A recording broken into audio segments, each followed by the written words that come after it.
एक निवेदन आप सबसे करेंगे। दुख है ना थोड़ा सा अगर आपके जीवन में, शिव जी को आप जल चढ़ाना चालू कर दीजिए। शंकर भगवान को आप जल चढ़ाना प्रारंभ कर दो। अगर दुख है ना जीवन में, शिव जी को जल चढ़ाना प्रारंभ कर दो।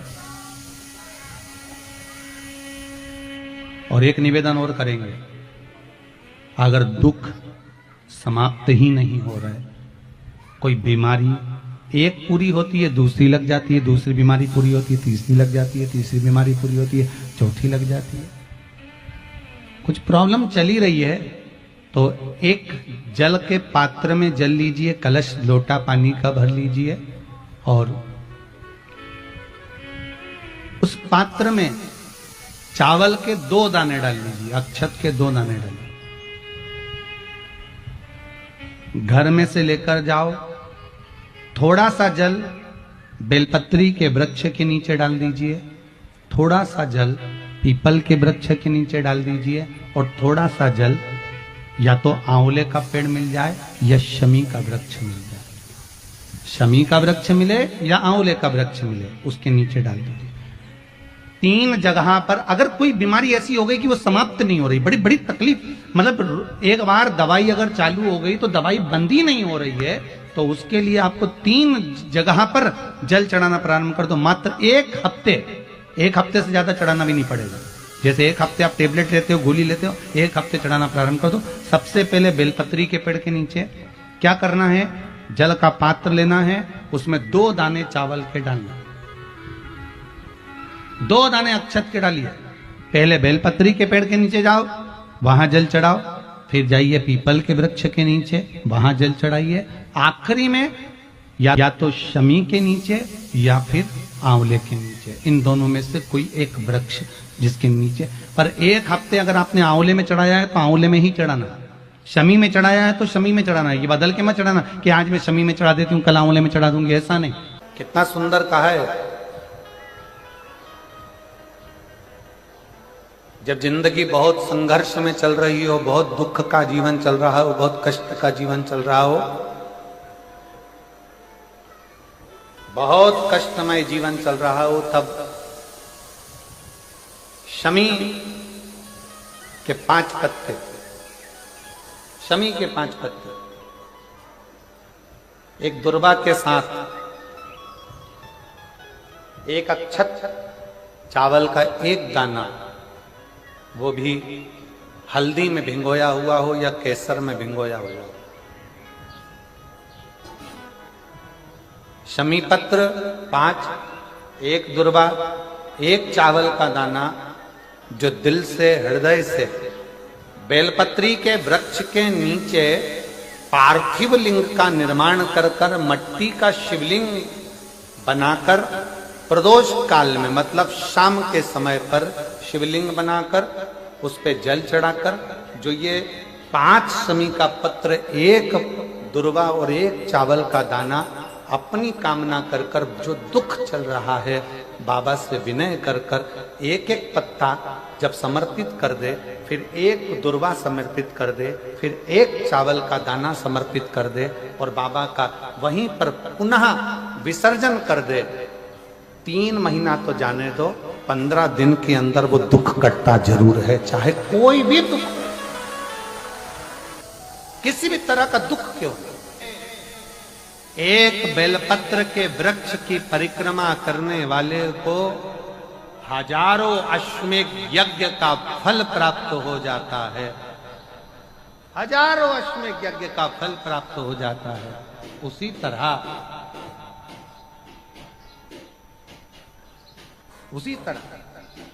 एक पार्थिव लिंग का निर्माण करने वाले को, मिट्टी का शिवलिंग का निर्माण कर कर पूजन करने वालों को 12 ज्योतिर्लिंग के शिवलिंग के दर्शन का पुण्य फल प्राप्त। बहुत ध्यान लगाकर सुनिएगा। 1 बेलपत्री और उस बेलपत्री में 1 चंदन की बिंदी और 1 अक्षत का दाना मात्र रखकर भी अगर शिवालय पर चढ़ा दी जाती है एक बेलपत्री, एक चंदन का बिंदी, और चंदन फिर निवेदन करेंगे। आज के जमाने में तुम लोग सब घिसा घिसाया, पड़ा पड़ाया, डब्बी का सामान ले लेकर, वो नहीं, चंदन की एक मुठिया रखो, थोड़ा सा भी घिसो, जरा सा भी घिसो, उसकी एक बिंदी और एक चावल का दाना। जब हम भगवान देवाधिदेव महादेव को समर्पित करते हैं, अपनी कामना कर कर समर्पित करते हैं, तो निश्चितता है, पुराण की कथा कहती है, शंकर भगवान उसका फल शीघ्र प्रदान कर देते हैं। भले आपने कुछ करा ना करा, उसका फल तुम्हें मिल जाए। में जाना, लोटा भरकर जल समर्पित करना, और कभी तुम्हारे जीवन में अगर तुमको लग रहा है कि मैं दुखों से पीछा छूट ही नहीं रहा, तब उस जगह पर बेलपत्री के मध्य भाग में पीला चंदन, ये जो पत्ती है और ये दो पत्ती हैं, ये बड़ी पत्ती और ये बीच की जो दो पत्ती हैं, इसके बीच में जो डंडी का भाग रहता है, जो बीच में डंडी का जो भाग है, बड़ी पत्ती और ये दो छोटी पत्ती के मध्य में जो डंडी का भाग है, उस डंडी के भाग में पीला चंदन और एक अक्षत पीला, शंकर भगवान को आप अगर प्रदोष काल में समर्पित कर रहे हैं, तो ये निश्चित है कि धीरे धीरे कर कर वो दुख समाप्त होगा, वो दुख कटेगा ही। प्रकट वर्णन किया गया शंकर भगवान की आराधना में, शिव की आराधना में, जब तुम्हें लगता है कि तुम्हारा व्यापार नहीं चल रहा, कोई तुम्हें धोखा दे रहा है, लक्ष्मी नहीं आ रही, बहुत चिंता में पड़े हुए हो, बहुत टेंशन में जिंदगी चल रही है, बहुत बीमारियां तुमको घेर ली है और चारों तरफ अंधेरा ही अंधेरा नजर आ रहा है, तुमने विचार करा अब मैं तो मर जाऊं तो अच्छा, मैं सुसाइड कर लूं तो अच्छा, मैं मर जाऊं तो अच्छा, तो मरने से पहले एक काम कर कर देखना, शंकर भगवान की आराधना कर कर देखना, शिव पर एक लोटा जल चढ़ा कर देखना, और ज्यादा चिंता, ज्यादा टेंशन हो तो बेलपत्री के जड़ को घिसकर उसका चंदन बनाकर शंकर को लेपन कर कर उसकी भी आराधना कर कर देखना कि बेल चंदन का फल क्या। बेल पत्र, एक बेल, ये कोई साधारण नहीं, एक बेल पत्र, एक बेल, ये कोई साधारण नहीं, एक बेल। इसकी नीचे की डंडी से लेकर ये दो पत्तियां जहां लगी हैं, और दो पत्ती से लेकर ये बीच की जो पत्ती है उसमें जो गैप है, उसमें जो जगह है, दिख रही है आपको? ये दो पत्ती से लेकर बीच की पत्ती के बीच में जो जगह खाली रहती है, 33 कोटि देवी देवताओं विराजमान रहते हैं इस बीच की जगह में। जब शिव जी को चढ़ाया जाता है, तब इस पत्ती के बीच की जगह शंकर के शिवलिंग पर रखा जाता है, तो शिव जी इतने प्रसन्न होते हैं कि मेरी स्तुति करने के लिए ये भक्त 33 कोटि देवताओं को लेकर आया है, मेरी स्तुति करने के लिए। लोग चावल लाए, लोग अंबारियां लाए, धन लाए, दौलत लाए, संपदा लाए, पर एक शंकर का भगत ऐसा होता है जो एक बेलपत्री के रूप में 33 कोटि देवताओं को, 64 योगिनियों को, आदि शक्तियों को शंकर को समर्पित करता है। कितना सुंदर संवाद है, कितना सुंदर बात कही कि भूल से किसी तीर्थ में नहीं गए, कहीं हमने गौदान नहीं करा, कहीं हम किसी तीर्थ में नहीं गए, हमने कहीं गौदान नहीं करा, हमने कहीं ब्राह्मण भोजन नहीं कराया, हम कहीं गंगा यमुना कावेरी सरस्वती नर्मदा छिपरा पुण्यवान नदी में हम स्नान नहीं कर पाए। शिव महापुराण की कथा कहती है, भूलवश भी अगर पिपलेश्वर या बटकेश्वर किसी शिवालय पर भूल से भी अगर एक लोटा जल चढ़ जाता है, तो देव अधिदेव महादेव सारे तीर्थों का फल अपने आप प्रदान कर देते हैं। भूल से भी चढ़,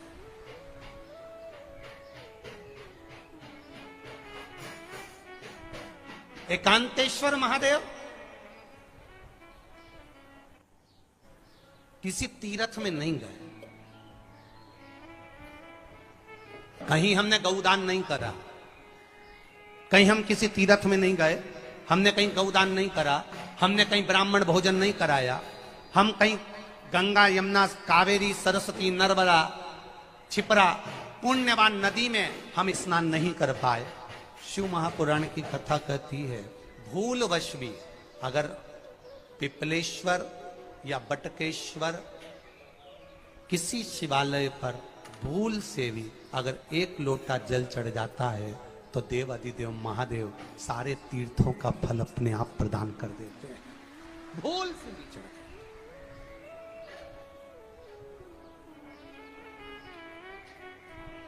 एकांतेश्वर महादेव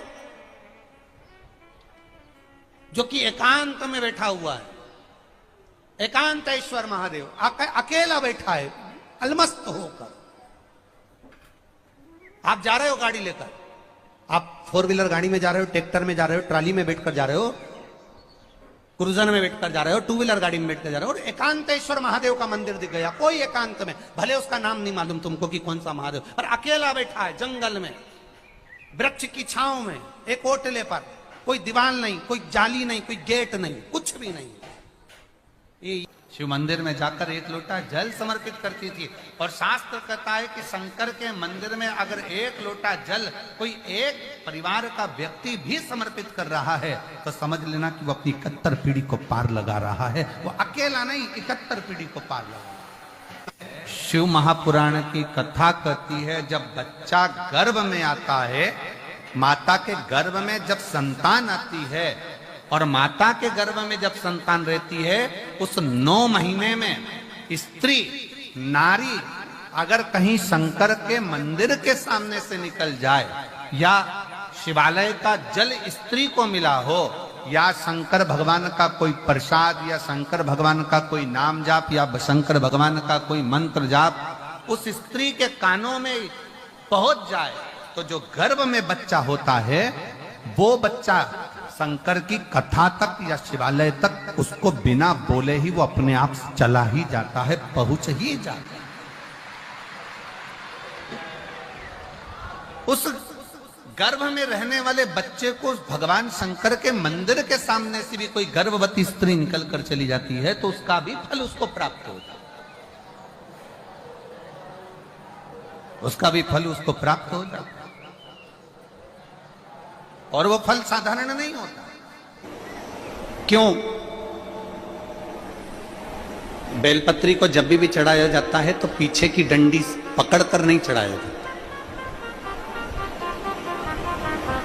बेलपत्री को चढ़ाने के लिए मध्य भाग को, जैसे यह बेलपत्र होता है तो इसका मध्य की जो डंडी होती है, मध्य भाग होता है बेलपत्री का, तब मध्य भाग को पकड़कर हम भगवान शंकर को बेलपत्र समर्पित करते हैं। कोई भी बेलपत्र ऐसे नहीं चढ़ाता कि डंडी पकड़ के चढ़ा दिया, फिर पीछे की डंडी पकड़ के चढ़ा दिया, फिर पीछे की डंडी पकड़ के चढ़ा दिया, फिर डंडी पकड़ा फिर चढ़ा दिया ना।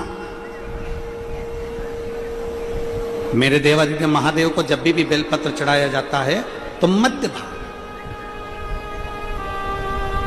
पीछे की डंडी पकड़कर नहीं, मध्य भाग से भगवान शंकर को बेलपत्र समर्पित किया जाता। मध्य भाग से जब भी पकड़ेंगे तो मध्य भाग को पकड़कर बेलपत्र समर्पित करेंगे।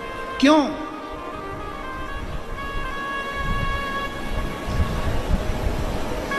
क्योंकि हमने भगवान शिव को मध्य भाग पकड़कर इसलिए समर्पित करा कि ये केवल बेलपत्र का मध्य भाग नहीं है मेरे शंभू, मेरे हृदय के मध्य भाग को मैं आपके चरणों में समर्पित कर रही हूं। मेरा दिल, मेरा हृदय, मेरा चित्त मैं आपको दे रही हूं। मध्य भाग एक विश्वास के साथ दे रही हूं। इतनी सुंदर बात नंदी ने कही है। नंदी ने ये बात जो कही वो वास्तव में बड़ी सुंदर है कि मान लो यदि कोई कार्य तुम्हारा हो नहीं रहा और पूरी दुनिया में तुमने कर कर देख लिया, बहुत प्रयास कर कर देख लिया, तो भी वो कार्य अगर तुम्हारा नहीं होता तो फिर एक काम करो कि शिव की स्तुति करो, शंकर की स्तुति, शंकर का गुणगान, शंकर की भक्ति, शंकर का स्मरण।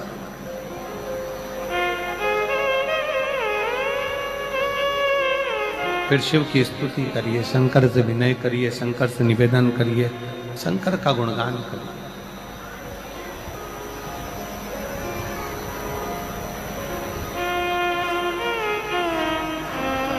पर भगवान की भक्ति होती कब? जितने आस्था चैनल पर कथा सुन रहे हैं, जितने फेसबुक यूट्यूब पर कथा सुन रहे हैं, जितने पंडाल में बैठकर शिव भक्त कथा को रसपान कर रहे हैं, उनसे निवेदन करूंगा कि शंकर की भक्ति होती कब है? शंकर का स्मरण कब होता है? शंकर की भक्ति कब होती है? शंकर की कथा सुनने में मन कब लग सकता है? जब अपने भीतर की अभिमत्ता, अपने भीतर का अहम, अपने भीतर का अहंकार, अपने भीतर की आसक्ति, अपने भीतर का काम, अपने भीतर की तृष्णा जब दूर हो जाए तो समझो कि आप शिव में मन लगा बैठे। कितने सारे लोग बैठे हैं यहाँ पर कथा में, सब पंडालों के अंदर लोग शिव भक्त बैठे हुए हैं। कई लोग ऐसे भी होंगे जिनका आकर बैठ तो गए पर दिल नहीं लगता। दो जल व्यक्ति के जीवन को बदलते। कितने जल? जम के बोलो जरा। दो जल। एक देवाधिदेव महादेव के लिए भरा गया 1 लोटा जल और दूसरा है स्वयं के लिए भरा गया 1 लोटा जल। यहां पर अगर बुजुर्ग मेरी माताएं बैठी होंगी, मेरी जीजियां बैठी हैं, मेरे जीजा बैठे हैं, बुजुर्ग जितनी माताएं बैठी हैं, वो पुराने समय का अगर लेख उठाकर देखेंगे तो पुराने समय के लोग भोजन करने बैठते थे ना, तो भोजन करने से पहले अपने पानी के लोटे को भरकर, अपना गिलास भरकर बैठते थे। किसी ने देखा है कि नहीं देखा? जम के बोलो जरा। देखा है आप लोगों ने? पुराने समय के लोग जब भोजन करने बैठते थे, पुराने समय के लोग जब भोजन करने बैठते थे तो अपना पानी का गिलास, अपना पानी का लोटा पहले भरकर आसन लग जाता था। बहू आसन लगा देती थी, बहू खाना बना देती थी, घर की पत्नी खाना बना देती थी, भोजन बना देती थी, घर के लोग भोजन दे देते थे। थाली कोई भी लगा कर ला कर दे, थाली कोई सजा कर ला कर दे, पर घर का जो व्यक्ति खाना खाने बैठता था, भोजन करने बैठता था, वो अपना पानी स्वयं भर कर बैठता।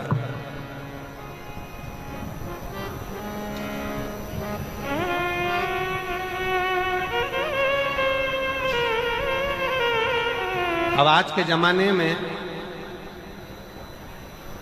दुनिया के लोग कहते हैं मैं दुकान चला रहा हूं, दुनिया के लोग कहते हैं मैं घर चला रहा हूं, दुनिया के लोग कहते हैं मैं ये कर रहा हूं। तुम अपना खुद का पानी भरकर तो बैठ नहीं रहे और कह रहे हो कि घर चला रहा हूं। स्वयं का 1 गिलास पानी व्यक्ति नहीं भर पा रहा। कितना सुंदर कहा है महाराज जी। बहुत सावधानी से सुनिएगा। 2 जगह का जल व्यक्ति के जीवन को बदल देता है। एक शिव के लिए भरा गया जल और दूसरा स्वयं के लिए भरा गया जल। स्वयं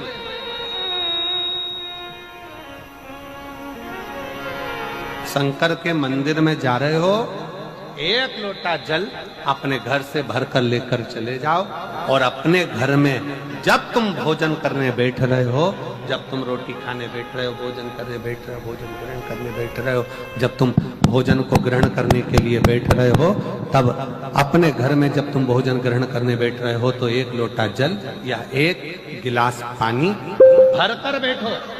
बहू अच्छी है, पानी भरेगी, मना नहीं है। बेटा अच्छा है, पानी भरेगा, मना नहीं है। पोता अच्छा है, पोती अच्छी है, नाती अच्छा है, पंती अच्छा है, घर में सब अच्छे हैं। तुम्हारी पत्नी भी अच्छी है, तुम खाना खाओगे तो वो पानी ला कर दे देगी। तुम्हारी बहू भी अच्छी है, तुम भोजन करोगे तो वो पानी ला कर दे देगी। तुम्हारा परिवार का हर व्यक्ति अच्छा है, तुम्हारा कहना मानता है। तुम जिमने बैठोगे, भोजन करने बैठोगे तो वो पानी ला कर देगा। पर शिव पुराण की कथा कहती है, जो व्यक्ति भोजन करते समय अपना जल स्वयं भर कर बैठता है, उसकी जिंदगी में से 3 रोग समाप्त हो जाते हैं। कितने रोग समाप्त हो जाते हैं? 3। पहला, अपना जल स्वयं भर कर बैठने वाले के घुटने का कभी भी डॉक्टर उसके घुटने बदलने का बोलेगा ही नहीं, घुटना बदल ही नहीं सकता। स्वयं का जल भर कर बैठे। दूसरे नंबर पर, जिसकी रीढ़ की हड्डी में कमर से लेकर कंधे तक जिसकी हड्डी में दर्द होता हो, या जो सुबह सुबह सोकर उठता हो और उसके कंधे दुखते हो या पीठ दुखती हो। दूसरे नंबर का रीढ़ की हड्डी का दर्द। और तीसरे नंबर का डॉक्टर को दवाई खा खा कर परेशान हो गए। और आधा सिर का रोग, भुकुटी, ये भौएं दुखती हो, सिर दुखता हो, ये कान के पास का दर्द होता हो, तो अपना भोजन करते समय अपना पानी स्वयं भर कर बैठो। आपको ये 3 रोग से मुक्ति अपने आप मिलना प्रारंभ हो जाए, अपने आप।